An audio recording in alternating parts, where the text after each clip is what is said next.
silahkan masuk. Oke, makasih Bu. Ya. Dengan Mbak Bila ya? Iya bener Bu, saya yang kemarin reservasi via WA. Oh iya. Oh sekarang kesibukannya kalau boleh tahu apa Mbak?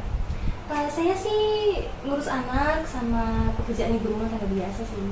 Oh ya. Tujuan Mbak kemari itu ada yang ingin saya bantu Mbak? Jadi tujuan saya kesini itu saya mau minta bantuan. Saya kan punya kakak ipar ya, sifatnya tuh saya kurang suka gitu loh. Dan saya tuh kesel jadinya. Terus karena kesel saya jadi gibah sama suami saya sama anak saya gitu. Baik, sebelumnya apakah Mbak sudah pernah melakukan konseling? Belum, ini kali pertama saya. Oh. Baik, sebelumnya saya ingin menjelaskan sedikit tentang proses konseling. Di mana konseling ini merupakan proses pemberian bantuan seorang konselor kepada seorang konseli, di mana saya di sini seorang konselor dan Mbak Bila selaku konselingnya.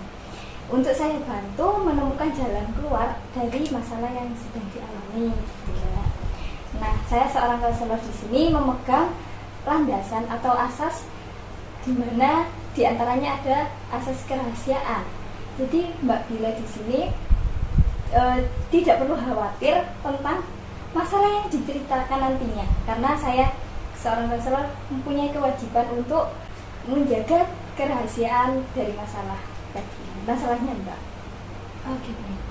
Dan Mbak juga harus terbuka dan jujur ketika menyampaikan masalah agar nantinya mudah untuk menemukan jalan keluar.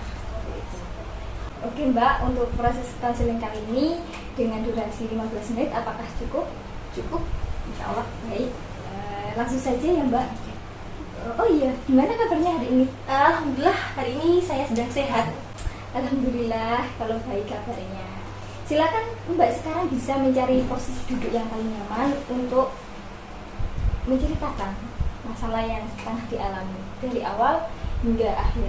Oke Bu, jadi gini, saya tuh punya masalah sama diri saya dan kakak ipar saya sebenarnya, tapi bukan secara personal gitu.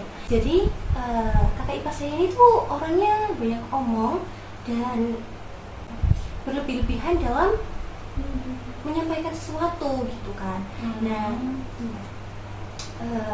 terus beliau ini kan kemarin sempat sakit gitu loh, kena gejala stroke, tapi alhamdulillahnya masih gejala stroke ringan.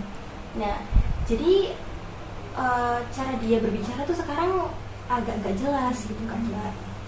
Nah, kemarin tuh beliau sempat berkunjung ke rumah saya karena tetangga kami kan ada yang sedang mengadakan resepsi gitu ya.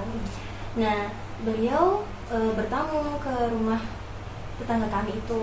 Nah, di sana kakak ipar saya ini tuh ngomong banyak banget dan ya gitu kan, ngomongnya kan agak gak jelas. Jadi tetangga saya yang lain tuh ada yang nyeletuk gitu kan, kok ngomongmu sekarang jadi kayak gitu kan. Aduh, saya yang kena perasaan ini saya jadi gak enak gitu kan. Tapi kakak ipar saya tuh untungnya kayak nggak menghiraukan gitu, kayak nggak terlalu masuk ke dalam hati. Tapi kita nggak tahu ya. Iya. Mungkin batin kan gitu. Iya, saya langsung nyolot tetangga saya yang nyeletuk tadi dong. Udah habis itu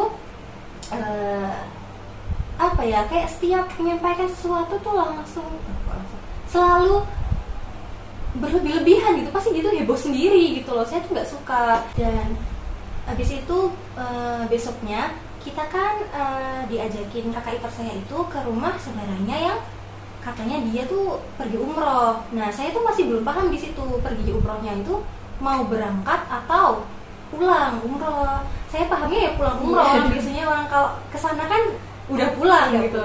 Gitu. Terus katanya saudara-saudara kakak ipar saya yang lain itu udah kemarin ke sana. Iya, dia tuh gitu ta. Bareng sama saya sama adiknya yang kita tuh rumahnya sebelahan kan, jadi kayak sekalian gitu bareng kita. Nah, udah kan berangkat. Nah, berangkat itu nyampe di sana kita kayaknya asyar ya. Nah, dari asar sampai maghrib tuh kakak ipar saya tuh ngobrol aja gak berhenti. Aduh, oh jauh turun, bingung kok potongan wali ini ya.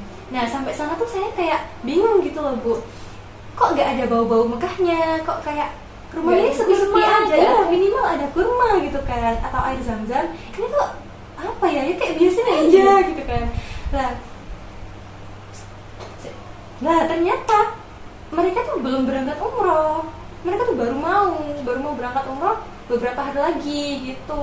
Saya ya yang kak, aduh saya tuh udah bawaan yang Kayak banyak udah banget. kayak pas kesana pulang umroh Iya kan gitu. bawaannya.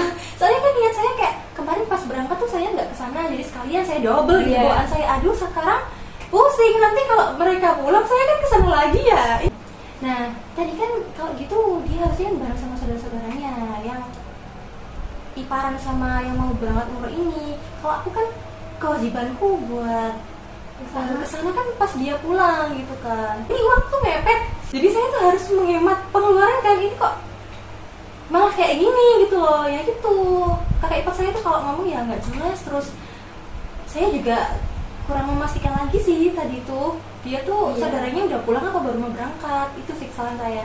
Nah dan setiap saya kesel sama kakak ipar saya ini tuh saya selalu ceritakan sama suami saya. Jadi itu Bu, saya tuh mau minta bantuan buat mengurangi kebiasaan buruk saya yang menggibah ini, sama gimana caranya biar saya tuh bisa sabar, bisa nggak gampang kesel gitu loh sama sifat kakak ipar saya ini.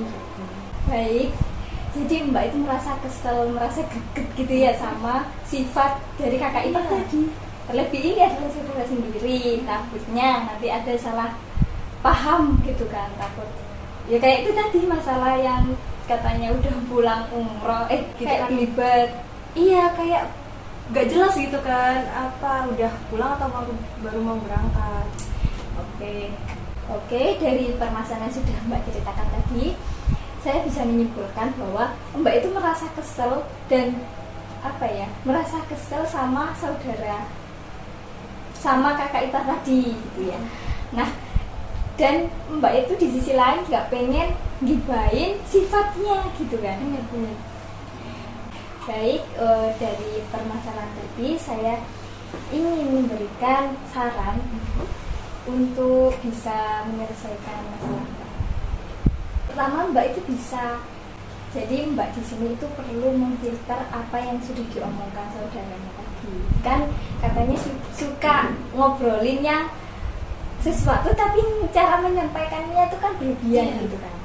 Ya, bisa memfilter dulu lah, cari tahu, cross check kebenarannya gitu loh Mbak.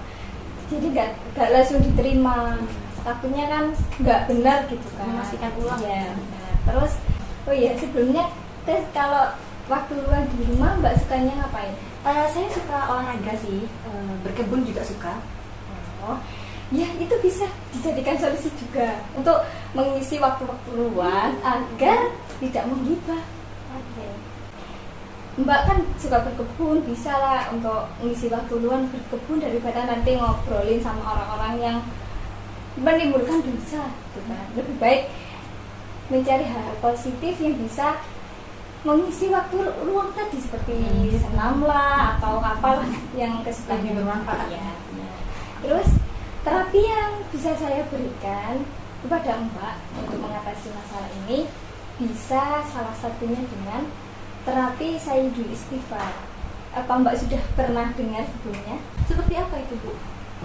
Baik, Mbak minta tolong bisa menirukan saya ya biar tahu. Bismillahirrahmanirrahim.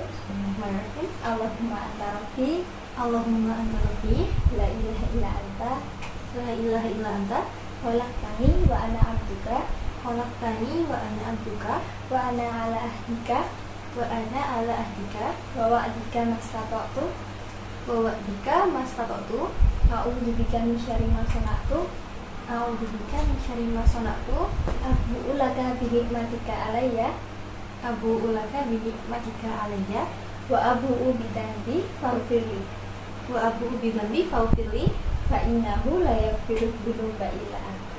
fa innahu la yaghfiru dzunuba illa anta. Sepertinya saya pernah dengar lafaz-lafaz ini, Mbak. Mungkin kalau di masjid-masjid itu sering baca-baca kayak gitu, makanya sering dengar Mbak. Oh, baik, nanti saya akan berikan catatan untuk bisa Mbak baca di rumah nanti. Baik. Setelah melakukan counseling ini tadi gimana Mbak perasaannya? saya agak lega sih, karena kalau cerita kali ini nih kan bisa dapat solusi, bisa apa ya, solusi. Nah, sedangkan kalau cerita sama suami saya, sama anak saya itu jadinya ujungnya cuma gibah doang gitu loh, cuma dapat dosa. Kalau kali ini kan saya bisa dapat saran berupa melakukan kegiatan-kegiatan yang lebih bermanfaat, dan juga dapat tips nih biar gak gibah, yaitu melakukan saya istighfar gitu. Saya juga berterima kasih sama Bu Rihma karena ini tuh membantu saya menemukan jalan keluar dari permasalahan saya kali ini. Alhamdulillah kalau bisa membantu, saya juga ikut senang bisa bantu masalah yang sedang dibahas. Oke, selanjutnya saya ingin tahu nih, pengetahuan apa sih yang Mbak dapatkan dari proses konseling ini? Menurut saya konseling ini tuh sangat impresif gitu ya, karena saya merasa itu sesuatu hal yang sangat saya butuhkan, karena sesi cerita saya kali ini akan mendapatkan jalan keluar secara islami gitu loh. Apalagi di sini kan saya bercerita dengan orang yang terpercaya gitu loh, punya landasan, punya latar belakang pendidikan yang basicnya tuh Islam gitu, jadi sesuai banget sama saya. Baik, tunggu sebentar ya Mbak, saya akan mengambilkan catatan buat Mbak, bisa dibaca di rumah saya di istighfar.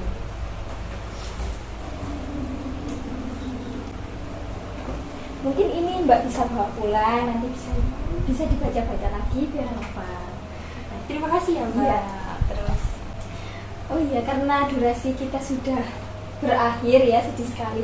Saya harap konseling ini bisa memberikan manfaat kepada Mbak dan bisa memberikan jalan keluar. Insya Allah. Saya juga terima kasih kepada Mbak karena sudah mempercayakan saya sebagai tempat untuk bercerita dan memberikan bantuan dari masalah Mbak tadi. Terima kasih juga karena sudah mau membantu saya kali ini, dan kalau begitu saya pamit undur diri ya. Terima kasih Bu. Makasih juga. Assalamualaikum. Waalaikumsalam, hati-hati ya. Oke.